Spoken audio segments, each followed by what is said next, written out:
Making a video outside and such. Garden things are doing pretty well. It's getting interesting. Lots of stuff over there. Oh, petunias. Yeah, they're just starting to happen. So, some decent enough colors so far. Pink. Yeah. But anyway, got some other interesting ones over there. But anyway, we're not going over there. Um, but yeah, it's lots of stuff growing. So pretty soon, uh, yeah, whoop-de-doo. All right, anyway, so determinism again, Pyrrho and Antarcantavad. These people wish to evade the real significance of what we do know to be the origins of life on Earth, and therefore the potential meaning of it all. We're just like that little daisy there. We're just little daisies. Just a manifestation of biology. And oak trees, acorns grow into oak trees, not ephelimps. Ephelimps. Hippopotamuses breed hippopotamus. Blah blah blah. There's no,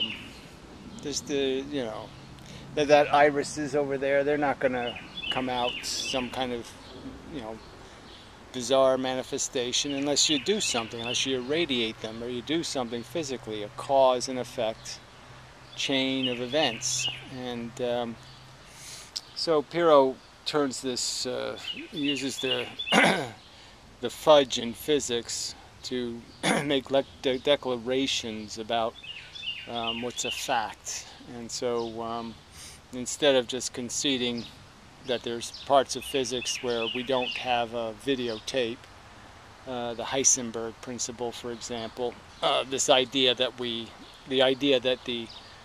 entity, the forces in nature are somehow androgynous. They don't know where they are, who they are, what they are, and they're not. They're cause and effect. It's just that we don't have a videotape of the causes and the effects.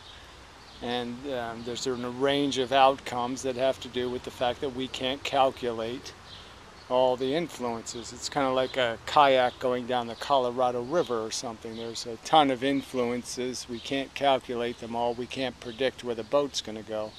But what we do know is it's not going to go to Pluto. It's not going to land on one of the moons on Saturn. It's not going to suddenly materialize, on 42nd Street. It's a deterministic cause and effect world we live in, and the biology is just a manifestation of that clockwork and machine-like. And it all has to do with this attraction and repulsion force that exists in the foundations of the function between material bits, protons and electrons, and the force bits, the quanta of photons.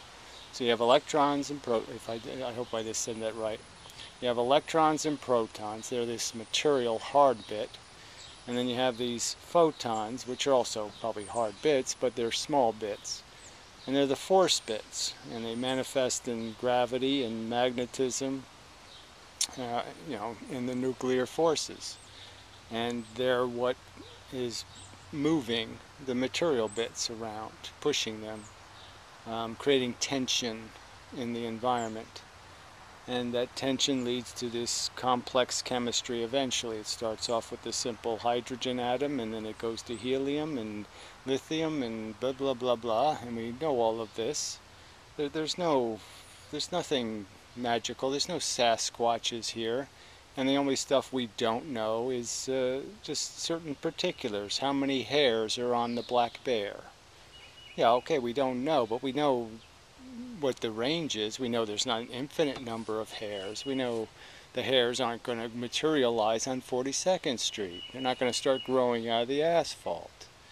So there's no room for anything but an understanding that our neurons are programmed by our environment, by the combination of our biological chemistry, our genetic endowment, and the circumstances of the environment as it's brought on to us, and what kind of stresses and in what order those stresses are imposed, whether our camel's back gets broken when we're 6 years old or whether it doesn't. All of these things are going to decide what your will is and what your psychology is and what your desires are and what your ambitions are and what your knowledge base is. And there's nothing else. There's no such thing as will. There's just ideas. Your brain makes ideas. It combines two circumstances and it adds 2 plus 2. You watch somebody get run over in the intersection because they didn't look both ways, and you say, gee, that looking both ways probably is a good idea. Maybe I'll make sure I do that. Really, maybe I'll do it twice. Look twice, get run over no times. Good little policies. That's an idea. That's not will. That's not free.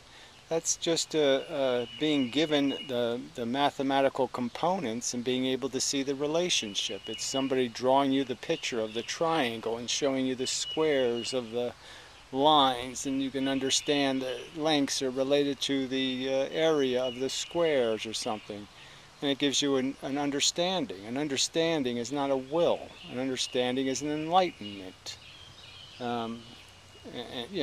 It's just reasoning and logic. It's a kind of mathematics, and it's determined. It has a logical foundation in mathematics. 2 plus 2 will always equal 4. It doesn't matter what you call 2. It doesn't matter what you call 4.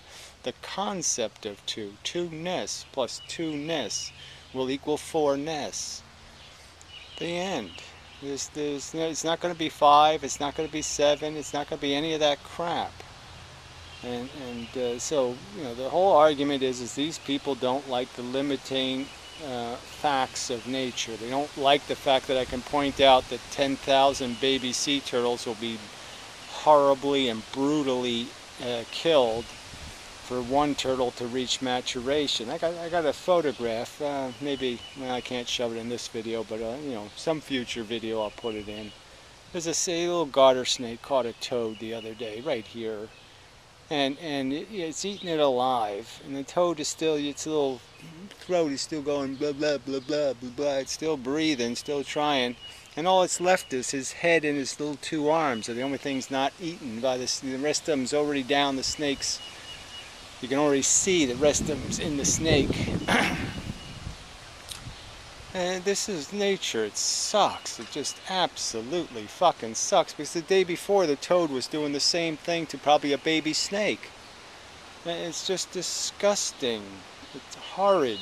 And yeah, so they don't like that backdrop to this little fantasy they're having about how they're Neo, and they're gonna save everybody from being in the Matrix, and we're all gonna live eating shit 400 miles deep inside the earth or something, and we'll have a lot of good dance moves, but yeah, that'll be about it.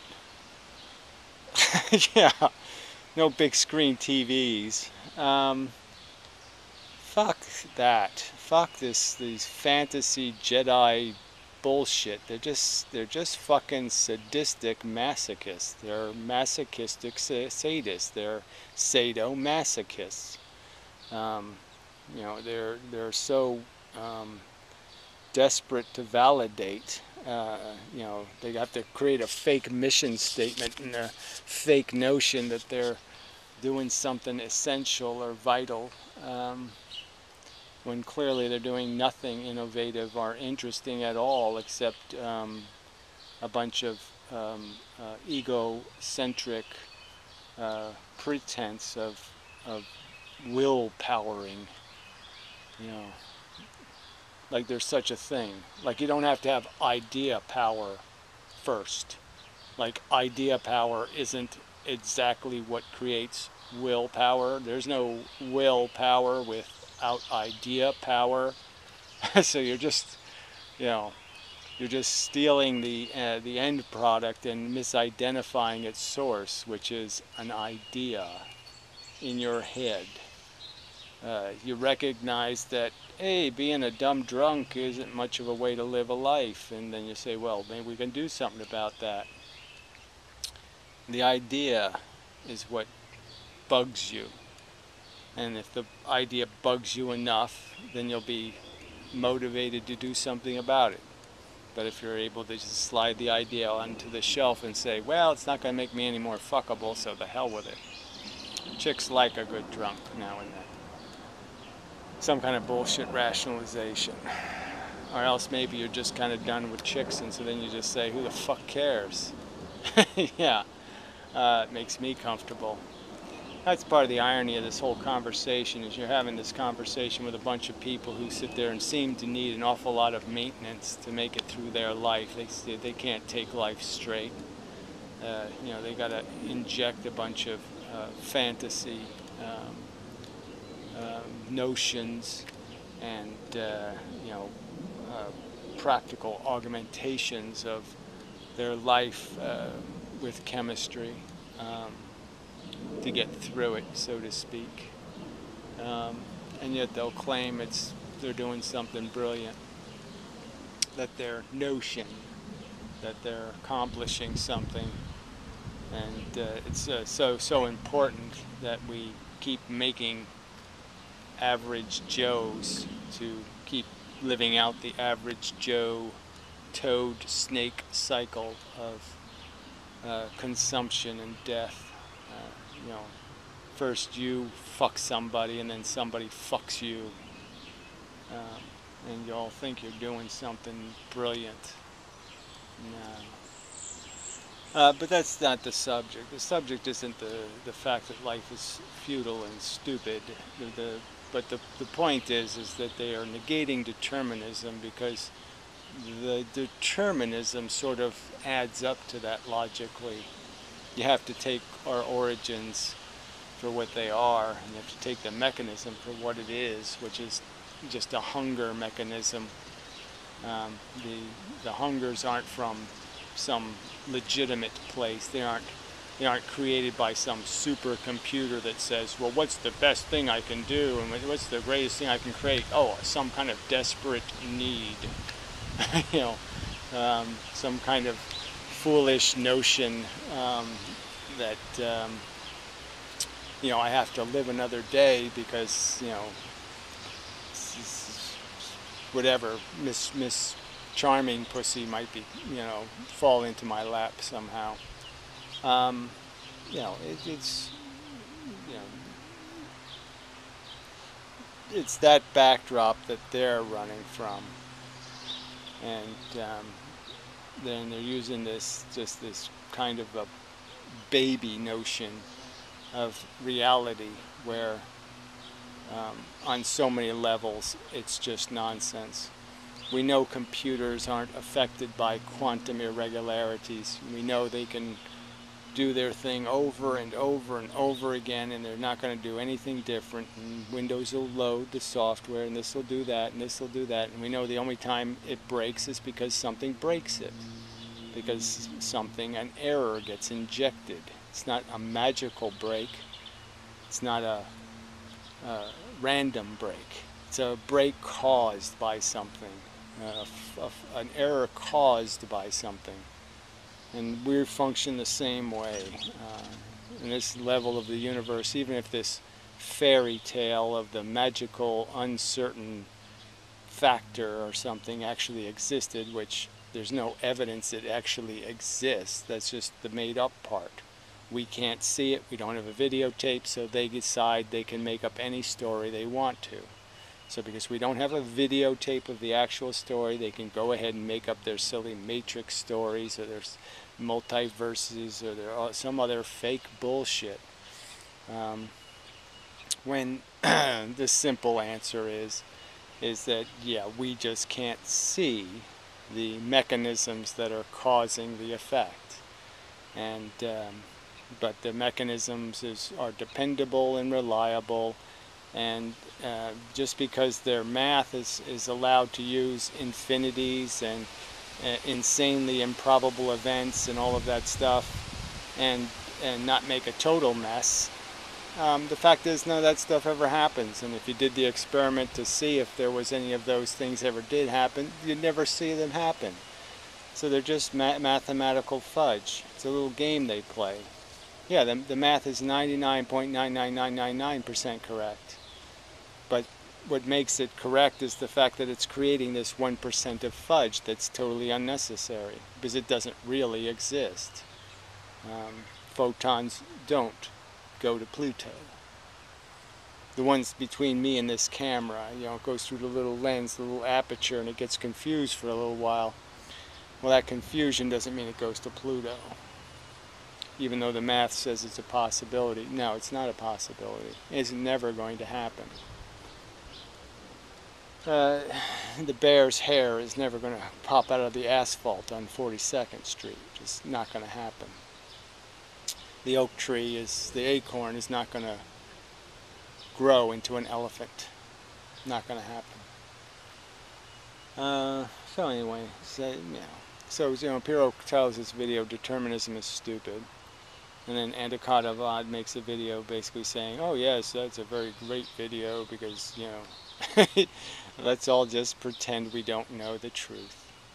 And that's what they want to live on. They want to live on an evasion of the fact that we really do know the true story. We don't need Hansel and Gretel anymore, the 3 bears, or the 3 blind mice, or the 3 pigs, or we don't need Zeus, and we don't need all the Greek gods, and we don't need all the Christian gods, and we don't need the Muslim gods, and we don't need any of this bullshit. And it's all just bullshit. We don't need numerology and channeling and whatever, flat earth truther nonsense, and you just don't need all these fake, phony answers, because the truth is detectable. It's there. It's knowable. And we don't have to be foolish. We can be intelligent and accept that truth. And we could argue about whether there's something to make out of this intelligence thing, this problem solver, in the sense of, is there any real problem that we don't create to solve? Does life solve a problem besides the problems it creates? Do we cure any disease we didn't cause? Maybe that's a valid argument. I don't think so, but I'm just saying, maybe if you want to argue that, but don't evade it with a fantasy and a fairy tale, your little boogeyman behind the tree that you're always going to use as an excuse. I have to have a gun because the boogeymans, they hide behind trees. Sasquatches, they've been seen all over the place. Yeah. Quit using these fake excuses, to have your hope and your and rationalizations and justifications for the preposterously expensive game you're playing with other people's welfare. Quit evading the obvious maliciousness of your sadism and your lack of regard for the pain you cause with your optimism. Take responsibility for it. Own it in some kind of honest way. Don't sit there and evade it with this fake excuse that, oh, well, the universe is mysterious, and we could be fulfilling all kinds of magical purposes, and we could be doing all kinds of magical things, and we could be here for all kinds of magical intentions. We're supposed to, we're supposed to wait for the giant planetoid to come blow us up, and then the Fifth Element chick will, shoot her ray beam up there, and so we all have to be here, and we all have to do all this stuff so we can save the day. They're just living fake fantasy lives. They're coating it with such a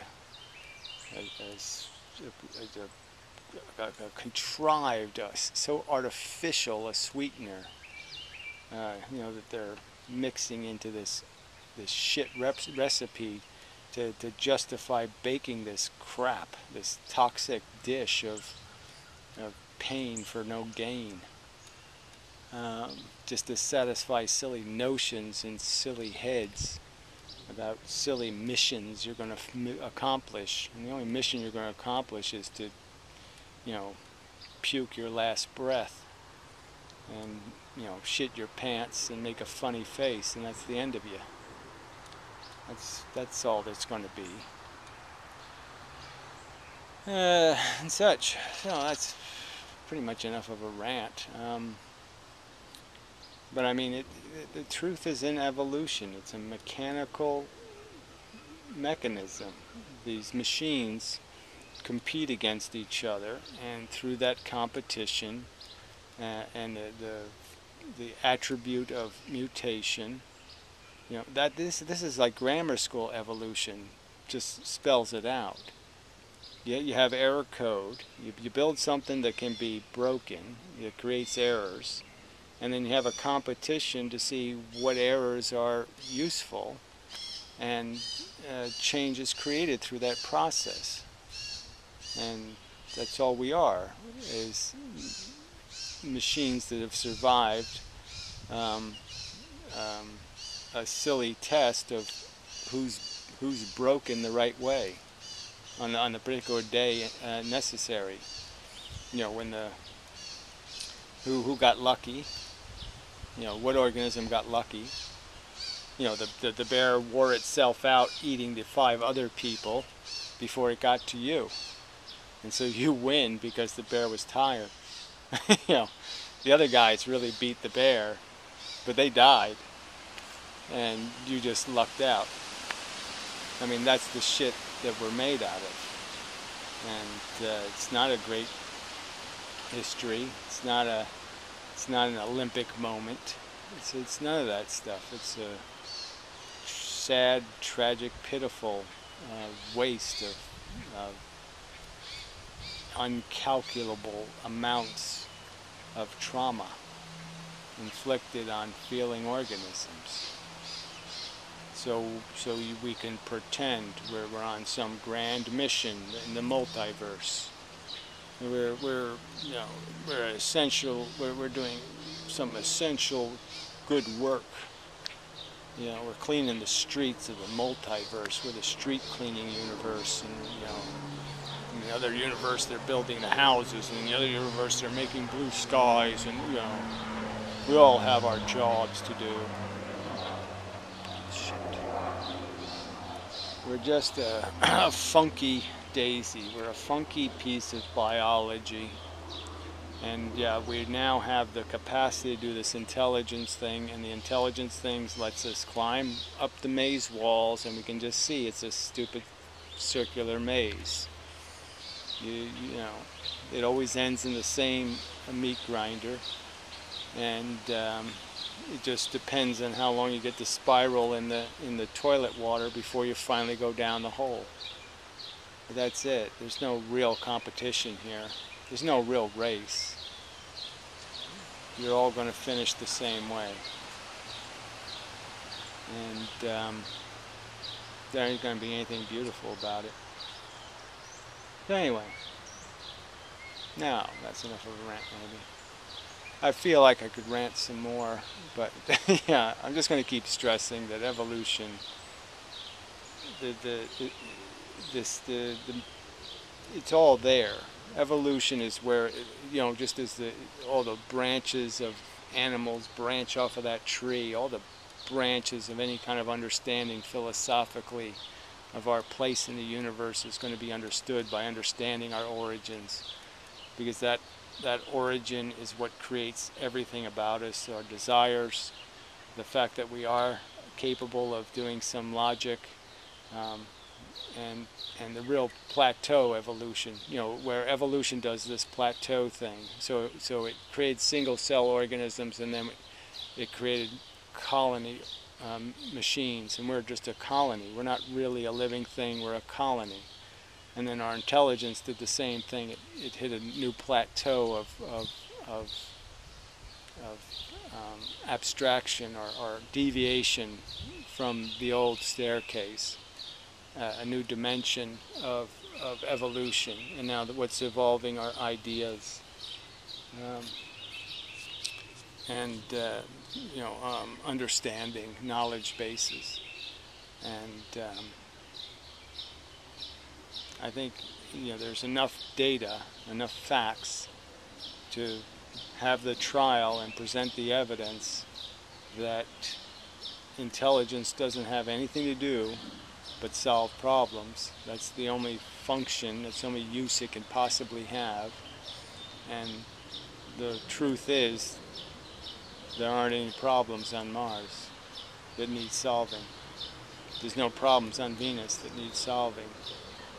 No problems on Saturn that need solving, because there's no toads getting eaten by snakes.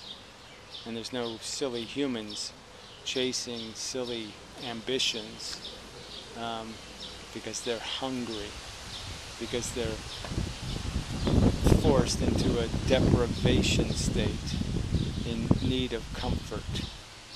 And again, we don't exist to be comfortable. We exist to be uncomfortable, to be motivated to fight. And it's stupid. So anyway, it's probably the third time I said that now. Okay, I'll end it this time. Yeah. So just a wonderfully pleasant day, but it's going to get 20 degrees colder tomorrow. I mean, this weather is just so fucked up. But I did enjoy the last 3 days, and warm weather. I enjoyed it in the sense that it got me going, got some work done, and I'm feeling a bit better, getting over the Lyme and such. So, yeah. So, sort of on the road to summer. Lots of uncertainties about things going on in the background here, but see what happens and such. So until next time and such.